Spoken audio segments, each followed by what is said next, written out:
ngasi nongalakpadagi nongse jom chuthare handakti nongma kaidana niom kaidana maki matam chap chana chuwe mayam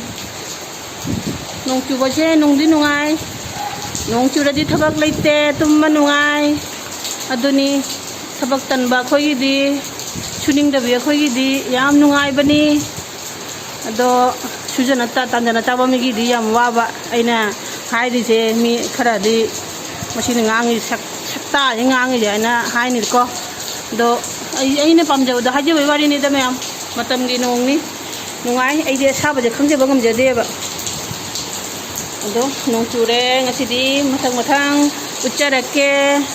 fi kanghauda ba nganang dagi kangda ba fi leiri khara do fen makada chando age ayuki saga thakri pung tara mathoi ta dore minute for 15 minute tangai re ai to kha theng hauja bani na thabak se khara nang phate je ado mapadi chana thakno pichat khre ai rai puja loina khotna di sa thake tawjari myam as mathak dong dang hawe myam thammage mathak ta kaino no song je dong dang to khole ina khwaidi nungai taba thabak do agi mangon je hajal li jewra ba asina ai mu hau tang dore ni hajal na te no he thaba ga te ni maga nitra kano maga tawrana te tawdora bani te choka te kinga tawrana te gi thabak ni te mangon je hajal li jewra ba taw dora bani siri am hauna ti cho li je jang asini nong churaga di nungai aduga aigi nong churaga tan ba thabak asini siri mangon hajan lagi loina wal khajal laga lami ga mata khak tan thamajre hang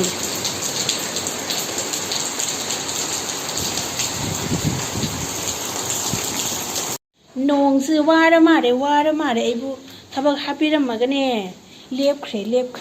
nong su wara mala se gi thabak mayam hapiram mese je muse mayam aibu thabak mayam hapiram mese lepkhre se mara mok na se sabak ne agi thabak hapiram mese chu hidaira ngai hora punna sum losan bagi ngandi ngandi ngan thore khangde punna losan jiro na chaga losan la jiro ji gyan ta de ngai khige kya rak putai ba hona ge mem kya wahan doina moina suk chaura bak sang ni na tai je moi jingam ma bang de shor se no mo ge khachura di yare ba amkam ngange ba nong pheng ga ma am lei de mayam kon ga pheng gi roi ko chak pi loi re kon ga pheng gi roi andoi cha nong thak tok pa loi re thak pa loi re yang man gi na cha ji jo chini hapam dre ne khara tha ga ne hawman na ne do lei re do khaji thak re baba ju kamai thaki ga de hai kayim harekte do hojing mayam ai di thabak chin mani na thabak kan man gi na imlang no pina helo khara pirak pa do heno cha ba sang je nong din de di thabak kyam kalle do hoji heno khara sa ge mayam nami jing muji ga na ne heno khara pirak pa ado koi thabak chin je bani na heno sa ba ka sang ponte do chan pijara roi ge angang ne na mak chaning nge ba mau dinge cha thokhi ge ma se lok khubana rum haurana ne ado mayo mang sa ba su nungai tre manung nang chupa lok khura mi ne hoji tum mi ba nungala tum tha gare dai hoji ga sim met na cha thokhi ai di heno mun ba met pa jam hi nei chupa do mun laga ne amet pa khang ba met pa de mun ba met pa na haw cha gi ga na se 12 11 khai ta re tak sa ga do ba bai tak sa ga do tam ta ngwa li ki tam ja ji ai kon ga pheng dang hai heno sa ki da lei re sem me khara madine khani khara kui ra ba heno je heno ai sapra tarani phakale duna pali tawra me khara durang tho khare do bo ya pa nge lau re me am ji chatha ra ge chak samang je da tawri je ai kuchina maro na muri ba kai no khangde tawri je to sai to ta ura ki bom kare ni rate dai mobile patan to ni me am ai ding au jari bani mayam no lana lobi ni ko ai je ngau jagra bo ni odo ai khutche ai mobile jina quality phatta be mu bai wari ni कायदेदा मुरसु ngawrasu kaino ibu hujik pujum pangadaw june to nauna ichan pi thaja jon jama tam jawre ke kan dani phajaro no jukai taw doina phajata no jukai taw doina kaim kai ba leitre hujik kai kaga dama tam jawre hujik puna chamya phajarasu kaino phajata su kaino phajarasu ta khel mawam ta lawdi nawam ta lawdi gai da tare ma'am चारगे ऐसे खदे जामल लब माले जामसु जामन चाथरगे अदो चाबा लोरे उनेरसि चारिङेदि मोंग चारो हेनो अमुनबा चाबसु जामना ओरारा ताराने Messi जामन ओइबनेबा अदुना येंबदा नुंगायरे मैम चाबा लोरे उनेरसि को मैम थम्मगे nga चाबसु लोरे मैम हावग्रे खो हाव मै तौग्रे अदो इचानपी दंगांग लोक खुयाइदो इचानपी कारा सेंबिखिगे तुलसी अमुबीजे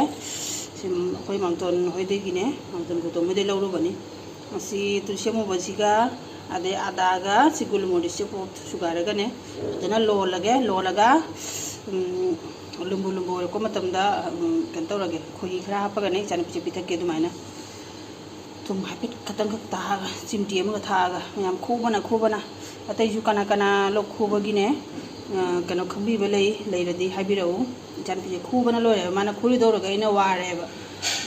अदुनी अंगांगना नारदिने ममा खोइना जमना वायेबा खोइना जबना फैयेबा नोंग लेपख्रे आइना मांगोन जते थोक अगना साजु कबक सारमेबा साजे सारमबदुगने मांगोन जे कंगावनी फजना हौजि जेंग अमुका मुग मंगसले हवासे चाक्तिबा आइबा बारिंदाटा मुच्छा तुच्छा शुकाइसे मात्र आबार आइतासे अगी वीडियो सुम जेबिबा मिदी सुम खंगमनि आइना सुम बाबा मसांगमदे खोटियाना हाइबदो तो इकोबोक्से बाबा से चाहि अनि मखाइरम फाराइबा फमदा हाइदे होट का खना चटपा ngamdabane सुम मेमोरी बुदि खर लॉस बुदि ओइरे अदो पुरा ज्ञान बुदि सुम लोइना खंगियबा सुम अखोय जुमगी मी बुदि खंगी अदो अतोपदि सुम ज्ञान है लौसन बजो क्या ngamdreba amumu ज्ञान मांगी हाय तारे अदो अतोपदि सुम चाक नुंग चाबदि सुम चमचना कंतौरगने लौरगा चाबा ngami matomta हागोट का खना चटपदि ngamdo हागोट ना चटपा सिदि ngamdabane सुम व्हीलचेयर से फमहलगा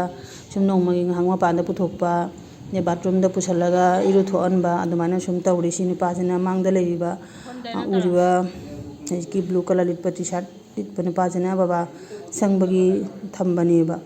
अखोइना ngamdabani babado puthok khotokna kantobado sini pasi thammi baba jengnabagi makso office chapani to pamidi leitabani no upai leite aduni baba ngasidi baba su hanjare mayamna uchare na hangai di aina sum video da haibadu di masakti kana su uram hiroeba ngasidi baba saksu uhanjare ado sum nong je sum lakpado sum baba se puthorokna sum kantawa nongmagi ngangakti sum kantawreba पुथोरकना अमले मांगोंदा नुसा करी ना पहनबा इरुबा लोइरगने ना पुथोकना मांगोंजे फमले wheelchair से तौना बाबा जो कन्ना लोक खोरे लोक नाउ नोंनिजे रुम हरना लोक खोरे हुइजे क्या वाना खोरी मसागा सोनमनिना ने लोक खुरजे क्या वाना खोर मजे इचानपिने मरम न खोबने बाना मरम न खोबने नोंजी जो मुका चुथाराए तौरिसे matamgi nong matamgi nong chure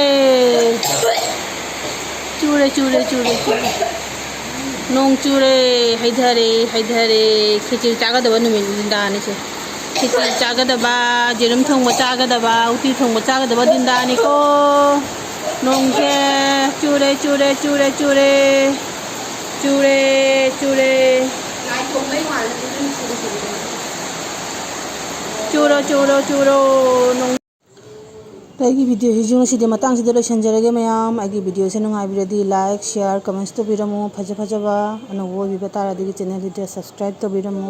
next video दा अमुक उनरसि मैम टाटा बाय बाय।